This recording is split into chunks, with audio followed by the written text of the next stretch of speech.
तो दोस्तों आज हम बात करेंगे किसी भी ऑर्गेनाइजेशन, कंपनी या किसी भी नियोक्ता के पास अगर आप जाते हैं और आप चाहते हैं कि उसके यहाँ हमको नौकरी मिले, जॉब मिले, तो नियोक्ता आपके अंदर क्या चाहता है ये भी जानना ज़रूरी है। इसलिए कि एजुकेशन तो तमाम तरह की हम लोग लेते हैं, तमाम तरह के स्किल सीखते हैं और बहुत चीज़ें करते हैं जीवन में, लेकिन बहुत लोग सफल होते हैं, बहुत लोग असफल भी होते हैं। तो आइए हम लोग जानते हैं कि किसी भी डिग्री को लेने के बाद जब हम किसी के पास हायरिंग के लिए जाते हैं तो हायरिंग के दौरान वो आपके अंदर क्या क्या चीज़ें चाहता है और आपको अपने अंदर क्या क्या चीज़ें डेवलप करनी होती है।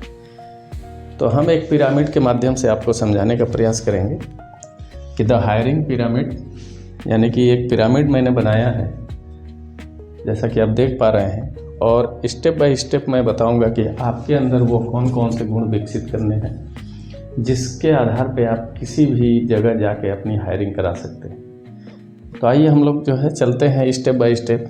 तो जो मैंने पहला पॉइंट लिखा हुआ है वो लिखा हुआ है नॉलेज, यानी कि आपको ज़्यादा से ज़्यादा नॉलेज गेन करना है, इंफॉर्मेशन कलेक्ट करनी है, जिससे जो है आप उस बारे में आप जो है अपनी जानकारी उससे साझा कर सकें।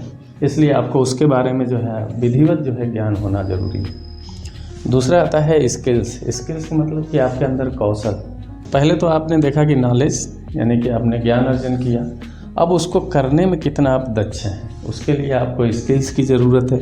यानी आपको जो है आपने उसको सीखा है कि नहीं सीखा है, उसको कर पाएंगे कि नहीं, उसके लिए आपको स्किल्स डेवलप करने की ज़रूरत है, उससे संबंधित यानी कि कौशल।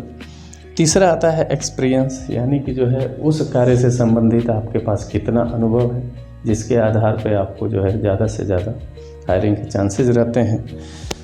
चौथा आता है टीचबिलिटी, यानी कि जो है आपने ज्ञान भी अर्जित किया, कौशल भी विकसित किया, अनुभव भी है, लेकिन आपके अंदर क्या उस चीज़ को सिखाने की भी जो है कला है, दूसरे में ट्रांसफ़र करने की, जो उस नॉलेज और उस कौशल को जो है दूसरे में ट्रांसफ़र कर सकते हैं कि नहीं कर सकते हैं, ये भी आपके अंदर गुण होना चाहिए। पांचवा आता है रिलायबिलिटी, यानी कि भरोसा। आप कितने भरोसेमंद हैं, यानी कि आपको तो जो है ये सारी चीज़ें हैं, लेकिन आप भरोसेमंद हैं कि नहीं हैं।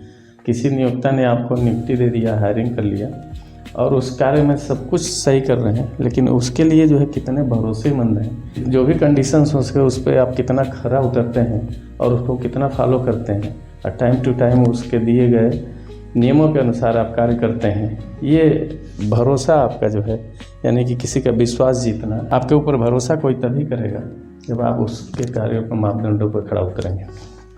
उसके बाद आता है आपका छठवां एटीट्यूड, यानी कि आपका नज़रिया आपका सही होना चाहिए उस कार्य के प्रति और उस फर्म के प्रति।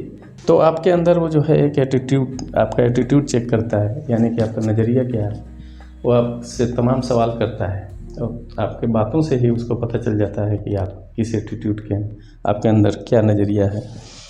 और लास्ट होता है कैरेक्टर, यानी कि आपका चरित्र, आप कितने चरित्रवान हैं, वो आपके बॉडी लैंग्वेज, भाषा शैली और इन सब चीज़ों से उसको पता चल जाता है।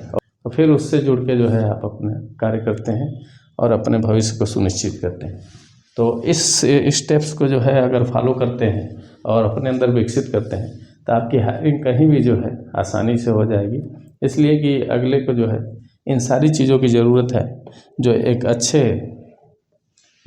एम्प्लॉय में होना चाहिए।